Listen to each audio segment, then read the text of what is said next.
তাৰপিছত এতিয়া আমাৰ ইয়াতে যিটো আমাৰ ছাত্ৰীবাৰীৰ যিটো আমাৰ সৰু আমাৰ সৰুচৰাত যি আমাৰ শিৱ মন্দিৰ আছে ইয়াতে ৰুদ্ৰ অভিষেক আমি কৰিলোঁ। ইয়াৰ পিছত আজি ৰাতি আমি 10 বজাত আমাৰ গণেশগুৰিত আমাৰ লায়ন্স ক্লাব অফ অনমোলৰ পৰা যি 15,000তকৈ অধিক ভক্তপ্ৰাণ ৰাইজক খোৱা পানী হওক প্ৰসাদ বিতৰণ কৰোঁ, সেই অনুষ্ঠানলৈ আমি যাম।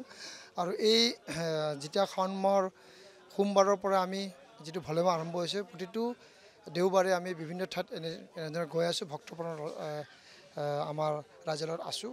তো নিশ্চয়কৈ ভাল লাগে। আৰু এই পবিত্ৰ শাওণ মাহত সকলোৱে শিৱৰ প্ৰণাম কৰে, শিৱ আৰতি কৰে, ৰুদ্ৰ অভিষেক কৰে।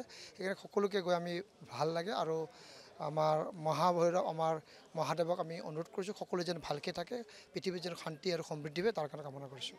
আমাৰ এই বলেবম যাত্ৰাৰ আমি এই মন্দিৰত আজি বিগত 20-25 বছৰ ধৰি আমি এটা চানডেত আমি ইয়াতে প্ৰগ্ৰাম কৰোঁ।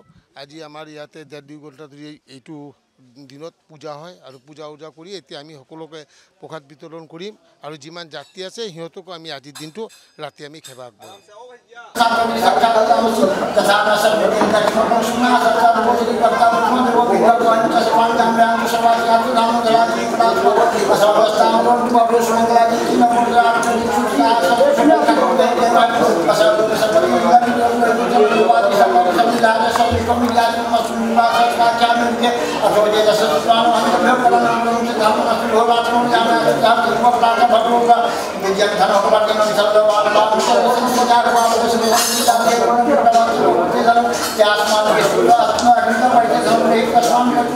যিকোনো খবৰৰ বাবে যোগাযোগ কৰক 7099017330 লগতে 7099017110 নম্বৰত।